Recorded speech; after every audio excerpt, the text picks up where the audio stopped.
जय भीम, नमो बुद्धाय। आज मैं डॉक्टर अंबेडकर बोल रहा हूँ। इसका भाग 2 में उनकी खुद के शब्दों में जो बात कही गई थी या लिखी गई थी उसको हम यहाँ पर बताएंगे। ये डॉक्टर B.R. अम्बेडकर जी ने मूक नायक पत्रिका में लेख लिखा था, उसका अंश हम पढ़ेंगे।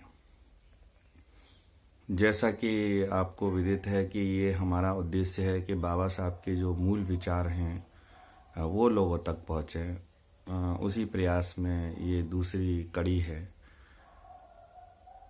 आइए जानें उनके शब्दों में कि वो मूक नायक पत्रिका में उन्होंने क्या लिखा था। हमारे बहिष्कृत लोगों पर आज हो रहे और भविष्य में होने वाले अन्याय पर हमें योजनाबद्ध तरीके से इसे रोकने के उपाय करने होंगे।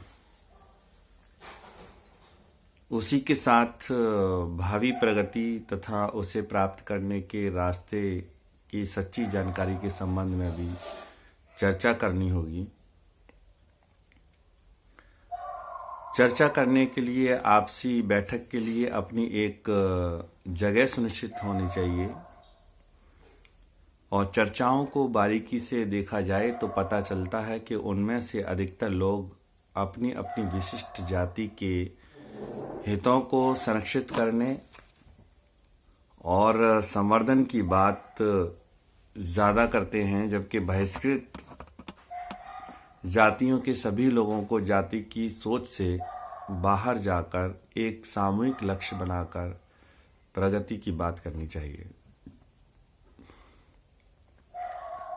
ऐसा मालूम होता है बहिष्कृत लोगों में भी एक जाति को दूसरी जाति की कोई परवाह नहीं है। इतना ही नहीं, कभी कभी एक दूसरे को नुकसान पहुंचाने वाली बातें भी इनमें नजर आती हैं।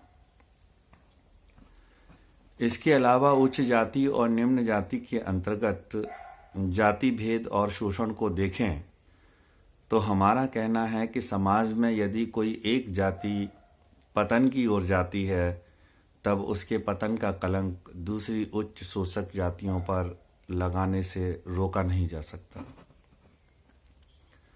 समाज एक नाव की तरह से है।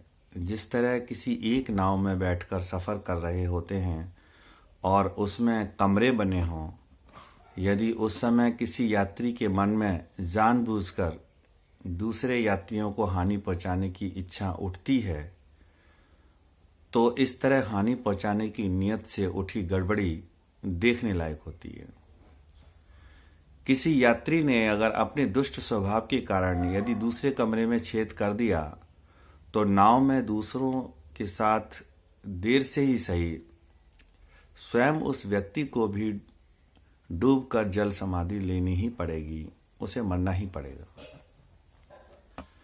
उसी तरह एक जाति को हानि पहुंचाने से प्रत्यक्ष ही नहीं सही पर अप्रत्यक्ष रूप से दूसरी जाति को हानि पहुंचाने वाली जाति की भी हानि होना देर सवेर में निश्चित है। यहाँ संदेह करने की कोई गुंजाइश नहीं है। इसलिए सिर्फ स्वयं का हित साधने वाले लोगों द्वारा दूसरों की हानि करके अपना हित साधने के मूर्खतापूर्ण कार्य को हम लोगों को अनुसरण करने की आवश्यकता नहीं है। इस तरह के बुद्धिवाद को मानने वाले लोग हमें हमारे समाज में भी मिल रहे हैं और गैर बहिष्कृत समाज में भी। धम्म मित्रों, ये छोटा सा अंश बाबा साहब की मूक नायक पत्रिका का अंश था। आप इसे सुनेंगे और इसमें से अपने अपने तरीके से एक सही समझ विकसित करने का प्रयास करेंगे, क्योंकि हमारा उद्देश्य है कि हम अपने विचारों को अलग से बताएं और उसमें बाबा साहब की जो नीयत और विचार और कार्य हैं, उनके कृतित्व हैं, उसमें कोई मिश्रण ना हो, वह शुद्ध रूप से आप तक पहुँचे। आज तिथि है 14 फरवरी 2022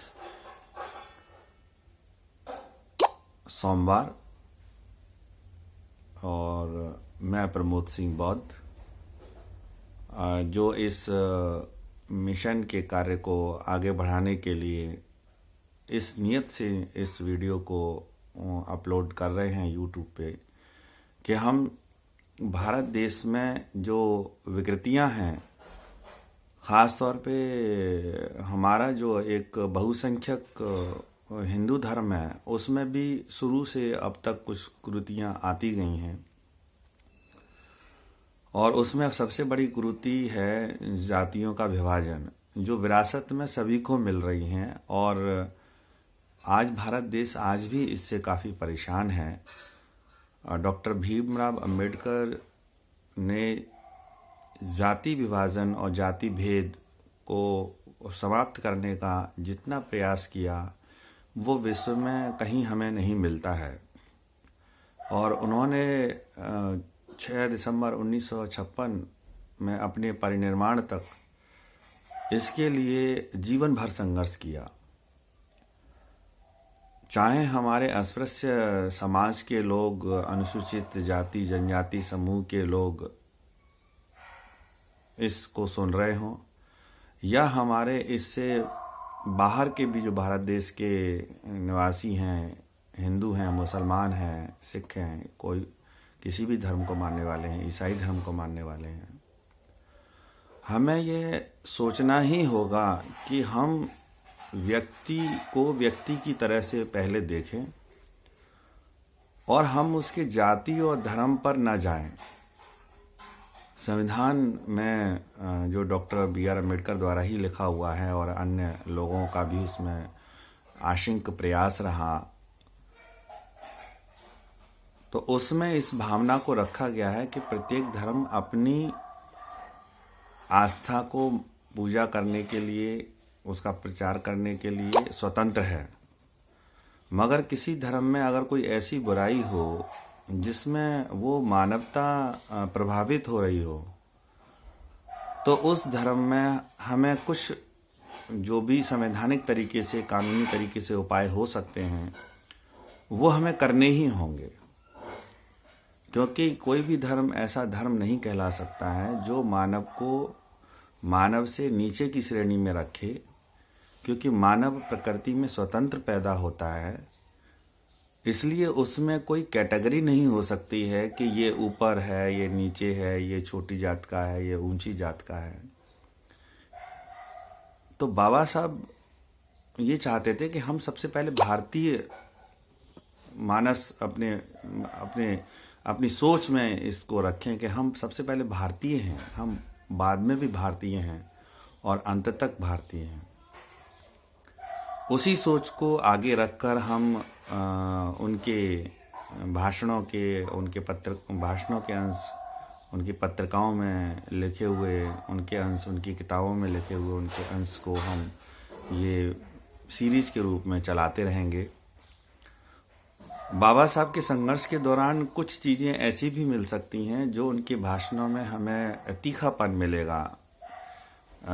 खास तौर पे जाति व्यवस्था पर जो कुठाराघात करते हुए वो नज़र आएंगे, तो वो एक उनके जीवन संघर्ष में छोटे छोटे अंश हैं जिन कालों में अनेक तरह की चीज़ों को वो बोल रहे थे। वो किसी के विरोध में भी जा रही थी बात, मगर अंततः उनकी नीयत साफ थी और वे जिस धर्म में, हिंदू धर्म में पैदा हुए, उस हिंदू धर्म में ही वो रहकर काफ़ी सुधार करना चाहते थे।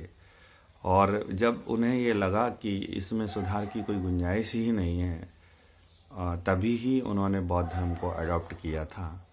और इसलिए हमें यहाँ तक कि यदि किसी बौद्ध धर्म में भी यदि कोई विकृति आती है तो हमें उसको भी दूर करने का प्रयास करना पड़ेगा, क्योंकि अंततः हम सब मानव हैं और मानव में कोई जाति नहीं हो सकती है। और यदि कोई वर्ण और जाति को लेकर इस भारत देश में अभी भी उस मानसिकता को रखे हुए हैं, तो ये कहीं ना कहीं हमारे भारत देश की प्रगति और समृद्धि को प्रभावित करती है। और हम इस बात को लेकर ही आगे चलेंगे कि डॉक्टर B.R. अम्बेडकर की जो विचारधारा है वो इस भारत देश की शांति, एकता और लोगों में प्रेम और देश की अखंडता को लेकर उन्होंने कोई समझौता नहीं किया। वो यहीं रहकर पूरे जीवन भर मानव को समानता का सिद्धांत सिखाने के लिए लड़ते रहे। जय भीम, नव बुद्धाय।